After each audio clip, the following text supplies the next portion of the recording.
నమస్తే, welcome back to iDream media. నేను మీ ఝాన్సీ. జనరల్గా చాలామంది స్మోక్ చేస్తూ ఉంటారు, డ్రింక్ చేస్తూ ఉంటారు. దానివల్ల లివర్ చాలా పాడవుతుంది, డ్యామేజ్ అవుతుందని చెప్తుంటారు. మరి నాన్ ఆల్కహాలిక్ ఉన్న వాళ్ళల్లో కూడా లివర్ డ్యామేజ్ అయింది, ఫ్యాటీ లివర్ ఉంది అని చెప్తూ ఉంటారు. అసలు ఈ ఫ్యాటీ లివర్ అంటే ఏంటి, ఎందుకు వస్తుంది, ఎలాంటి ఫుడ్ హ్యాబిట్స్ వల్ల కానీ లైఫ్ స్టైల్ హ్యాబిట్స్ వల్ల కానీ ఫ్యాటీ లివర్ వస్తుంది, వస్తే మన హెల్త్లో జరిగే మార్పులు కానీ ఎంత డేంజరస్ ఇది, ఈ విషయాలను తెలుసుకుందాం. ప్రస్తుతం మనం జనరల్ ఫిజిషియన్ శివరామకృష్ణ గారితో ఉన్నాము ఫ్రమ్ విరించి హాస్పిటల్ నుంచి. నమస్తే అండి. ఇప్పుడు ఉన్న జనరేషన్స్లో ఫ్యాటీ లివర్ అనేది చాలా ఎక్కువగా పెరిగిపోయింది. జనరల్గా అయితే ఫారిన్ కంట్రీస్లో వస్తుందని చెప్తూ ఉంటారు. అంటే వాళ్ళ జంక్స్ వల్ల, వాళ్ళ ఫుడ్ హ్యాబిట్స్ వల్ల ఎక్కువ ఫ్యాట్స్ అనేవి తీసుకుంటారు కాబట్టి వాళ్ళకి వస్తుందని. ఇప్పుడు మనకు కూడా వస్తుంది అండ్ దట్ ఎర్లీ ఏజెస్లో వస్తుంది. సో దీనికి గల కారణాలు ఏంటి? ఫ్యాటీ లివర్కి కారణాలు అనేకం. అయితే మనం ఓవర్ వెయిట్ ఉన్నాం అనుకోండి, ఇప్పుడు మనకు బిఎంఐతోని మనం యూజువల్గా వెయిట్ అనేది మెజర్ చేస్తాం. ఓవర్ వెయిట్ ఉన్నామా, అండర్ వెయిట్ ఉన్నామా, ఆప్టిమల్ వెయిట్ ఉన్నామా అని చూస్తుంటాం. సో బిఎంఐ ఇండియన్ స్టాండర్డ్స్ ప్రకారం 23.5 అలా తీసుకుంటాం కట్ ఆఫ్. సో దానికంటే ఎక్కువ ఉన్న వాళ్ళలో ఏమవుతుందంటే ఫ్యాట్ ఎక్కువగా ఉంది అని అర్థం. ఓవర్ వెయిట్ ఉన్న వాళ్ళలో ఆ ఫ్యాట్ ఎక్కడ డిపాజిట్ అవుతుందంటే పొట్ట చుట్టూ డిపాజిట్ అవ్వడము, థైస్, బటక్స్లో డిపాజిట్ అవ్వడం ఇటు ఉంటుంది. సో బయట ఎంత ఫ్యాట్ డిపాజిట్ అవుతుందో బాడీలో అవయవాల్లో కూడా అంతే ఆ ఫ్యాట్ డిపాజిట్ అయ్యే ఛాన్స్ ఉంటుంది, especially liver. So over weight ఉన్న వాళ్ళలో ఫ్యాట్ లివర్ రావడం common. So over weight, obesity అనేది ముఖ్య కారణం డయాబెటీస్లో, ఫ్యాటీ లివర్లో. ఎంత వెయిట్ ఉంటే ఓవర్ వెయిట్ అన్నట్టు? ఇప్పుడు బిఎంఐ క్యాలిక్యులేట్ చేస్తాం. దానికి ఫార్ములా ఉంటుంది, వెయిట్ హైట్ బట్టి తీసుకుంటాం. సో ఆ బిఎంఐ అనేది 18.5 నుంచి 23.5, 23 ఆర్ 23.5 వరకు ఇండియన్ స్టాండర్డ్స్ కరెక్ట్. ఫారెన్లో అయితే 25 వరకు తీసుకుంటాం. ఎవో 25 ఉంటే ఓవర్ వెయిట్ అనే వాళ్ళం ఫారెన్లో. ఇప్పుడు ఇండియాలో అయితే 23.5. సో దానికంటే ఎక్కువగా ఉన్నాం అనుకోండి, సో దాన్ని ఓవర్ వెయిట్ అంటాము. దానిలో గ్రేడ్స్ ఉంటాయి.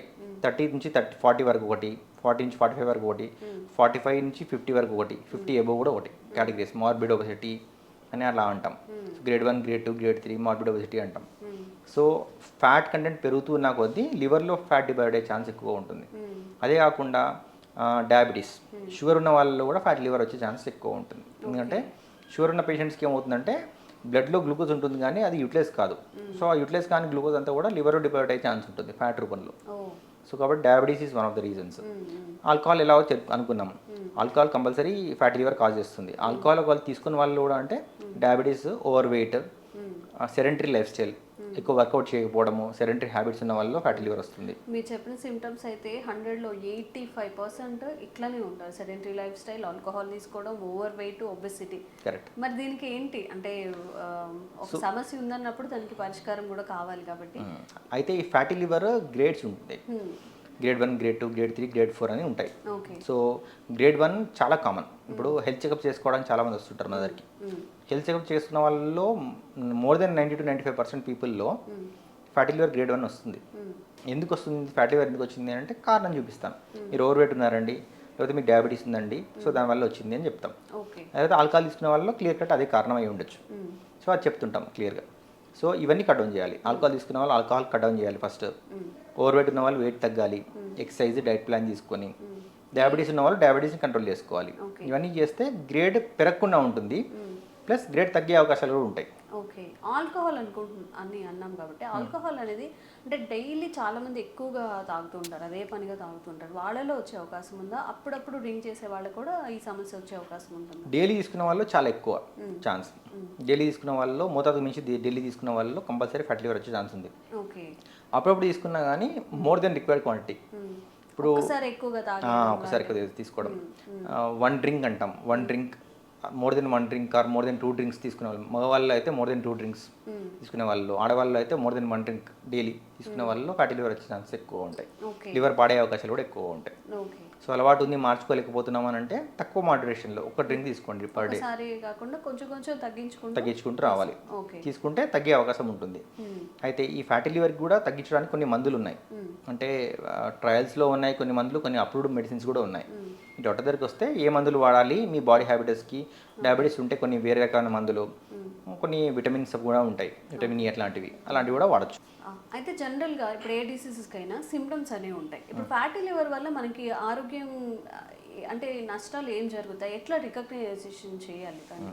ఫ్యాటీ లివర్ ఏంటి ఏం కాజ్ చేస్తుందంటే లివర్ ఫంక్షన్ని తగ్గిస్తూ ఉంటుంది. నథింగ్. ఫ్యాటీ లివర్ అంటే ఏం లేదు, జస్ట్ ఫ్యాట్ అనేది వెళ్ళి నార్మల్ లివర్ సెల్స్ చుట్టుపక్కల జమ అవుతుంది.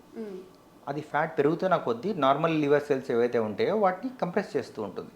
కంప్రెస్ చేస్తుంది. ఆ కంప్రెషన్ వల్ల ఏమవుతుందంటే ఒక వాబ్ లాగా తయారవుతుంది, ఇన్ఫ్లమేషన్ అంటాం. సో అక్కడ డ్యామేజ్, సెల్స్ డ్యామేజ్ అయిపోయి ఇన్ఫ్లమేషన్ క్రియేట్ అయిపోయి అక్కడ ఫైబ్రోసిస్, స్కార్ ఫార్మేషన్ అయిపోతుంది. స్కార్ ఫామ్ అయిపోయిందంటే అది స్టార్టింగ్ ఎర్లీ స్టేజ్ అనుకోండి, దాన్ని రివర్స్ చేసుకోవచ్చు. ఒకవేళ స్కార్ ఫార్మేషన్ అయిపోయి మొత్తం ఫైబ్రోసిస్ దాకా వెళ్ళింది అనుకోండి, దాని రివర్సల్ అనేది చాలా కష్టం. So grade 1, grade 2, grade 3, grade 4 తర్వాత నెక్స్ట్ సిరోసిస్ వెళ్ళిపోతుంది. సిరోసిస్ అంటే ఫైబ్రోసిస్. ఫైబ్రోసిస్ అంటే నథింగ్ బట్ స్కార్ ఫార్మేషన్. ఇప్పుడు మనకు స్కార్ ఫార్మేషన్ దాకా వెయిట్ చేసామనుకోండి, దెన్ లివర్ డ్యామేజ్ అయిపోతుంది, మళ్ళీ రివర్సల్ కాదు. సో లివర్ డ్యామేజ్ అయిందనుకోండి, సిరోసిస్ అయిన లివర్లో క్యాన్సర్ వచ్చే ఛాన్సెస్ చాలా ఎక్కువ ఉంటాయి. లేకపోతే క్యాన్సర్ ఫ్యాటీ లివర్ నుంచి సిరోసిస్, సిరోసిస్ నుంచి క్యాన్సర్. సో క్యాన్సర్ లాగా మార్పు చెందే అవకాశాలు చాలా ఎక్కువ. సో సిరోసిస్ స్టేజ్ వరకు వచ్చింది అనుకోండి, అప్పుడు కూడా లైఫ్ విల్ బి మిసరబుల్, అప్పుడు కూడా దుర్భరంగా మారిపోతుంది. పొట్ట ఉబ్బడము, పొట్టలో నీరు వచ్చేస్తుంది, కాళ్ళు వాచిపోతాయి, ఆకలి ఏదో, జాండీస్ వస్తుంది, నోట్లోంచి బ్యాడ్ స్మెల్ వస్తుంటుంది, మొత్తం బాడీ అంతా పచ్చగా అయిపోవచ్చు. ఇవన్నీ కారణాలు.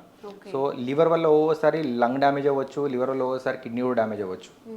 సో కాబట్టి సివియారిటీ ఎక్కువగా ఉంటుంది. లివర్ సిరోసిస్ వచ్చేసి పాడైపోయింది, అడ్వాన్స్ స్టేజ్లోకి వెళ్ళిపోయింది అని అంటే ఈసోఫేగస్ అంటాం, ఇక్కడ ఫుడ్ పైప్, దాని చుట్టూ రక్తనాళాలు వాచిపోయి వ్యారిసెస్ అంటాం, బ్లడ్ వామిటింగ్స్ అయిపోయి బాడీలో అన్ని చోట్ల కూడా బ్లడ్ వెజల్స్ డైలెట్ అయిపోయి పొట్ట చుట్టూ బ్లడ్ వెజల్స్ డైలెట్ అయిపోవడము, ఇలాంటివి జరుగుతాయి. సో అలా అయితే దాని ట్రీట్మెంట్ ఏం లేదు, ఇంకా లివర్ ట్రాన్స్ప్లాంటేషన్ అంటాం. లివర్ ట్రాన్స్ప్లాంటేషన్ అనేది చాలా కాస్ట్తో కూడుకున్న పని. ఇక్కడ గవర్నమెంట్ సెటప్లో ఎక్కడ చేయరు, కార్పొరేట్ సెటప్స్లో చేస్తారు. చేసినా అది కూడా కాస్ట్ చాలా ఎక్కువ ఉంటుంది. డోనర్ ఉండాలి, ప్లస్ డోనర్ ఉన్నా కానీ అట్లీస్ట్ 35 to 40 lakhs మినిమం అవుతుంది ఎంత చేసినా, 40 lakhs. సో లివర్ ట్రాన్స్ప్లాంటేషన్ అంతా చేస్తే, సో అలాంటి సిచ్యువేషన్ తెచ్చుకున్నా కానీ లివర్ ట్రాన్స్ప్లాంట్ చేసిన తర్వాత మళ్ళీ ఇమ్యూనోసప్రెసెన్స్ కంట్రోల్ వాడాలి, పెద్ద కొమార్బిడ్ కండిషన్. సో అలాంటి స్టేజ్ వరకు వెళ్ళకూడదు అంటే ఇనిషియల్ స్టేజ్లోనే తీసుకుంటుండాలి. యాంటీఆక్సిడెంట్ తీసుకోవాలి, ఫ్రూట్స్ ఎక్కువ తీసుకోవాలి, ఫ్యాట్ ఫుడ్ తగ్గించాలి, ఎక్సర్సైజ్ చేయాలి, కరెక్ట్ స్లీప్ కరెక్ట్ లేకపోయినా కానీ గురక వ్యాధి ఉన్న వాళ్ళు కూడా ఫ్యాటీ లివర్ వచ్చే ఛాన్స్ ఎక్కువ ఉంటుంది. సో ఇది కూడా కారణం. సో దాన్ని కూడా తగ్గించుకోవాలి. ఏ డిసీజ్ వచ్చినా కానీ ఫుడ్ అండ్ స్లీప్ అనేది చాలా మెయిన్ రోల్ ప్లే చేస్తుంది. ఓకే. సో ఫ్యాటీ లివర్ వచ్చినా కానీ దానికి ఏ స్టేజ్లో ఉంది, దాని ప్రోగ్రెస్ కాకుండా మందులు ఏమైనా ఉన్నాయా, లైఫ్ స్టైల్ మాడిఫికేషన్స్ ఏమైనా చేసుకోవచ్చా అనేది మీకు సంబంధించిన డాక్టర్ని, జనరల్ ఫిజిషియన్ కానీ గ్యాస్ట్రోఎంట్రాలజిస్ట్ కానీ సంప్రదిస్తే వాళ్ళు క్లియర్గా చెప్తారు మీకు. ఓకే. సో ఇలా ఈ జాగ్రత్తలను తీసుకుంటే కొంచెం మనం ముందుగా డిటెక్ట్ చేసుకొని సివియారిటీని అయితే తగ్గించుకోవచ్చు. ఓకే. సో ఇదండి, ఫ్యాటీ లివర్ అనేది ఫ్యాటీ లివర్తోనే ఆగిపోవట్లేదు. ఫ్యాటీ లివర్ తర్వాత ఇంకొక స్టేజ్, ఆ స్టేజ్ తర్వాత క్యాన్సర్ వరకు కూడా వెళ్ళే ఛాన్సెస్ ఉన్నాయి. కాబట్టి మీకు ఏదైనా డౌట్ అనిపించినా, ఇప్పుడు డాక్టర్ గారు చెప్పిన సిమ్టమ్స్లో ఏది అనిపించినా కానీ ముందుగా టెస్ట్ చేయించుకోవడం, దానికి తగ్గ మెడికేషన్ తీసుకోవడం అయితే చాలా మంచిది. 40 lakhs 35 lakhs వరకు పెట్టి మనం ఒక డోనర్ని వెతికి ట్రాన్స్ప్లాంట్ని చేయించుకోవడం అనేది నిజంగా చాలా మందికి సాధ్యం కాదు. కాబట్టి మినిమం జాగ్రత్తలు అయితే తీసుకుంటే మంచిది. థ్యాంక్ యూ అండి. Thank you.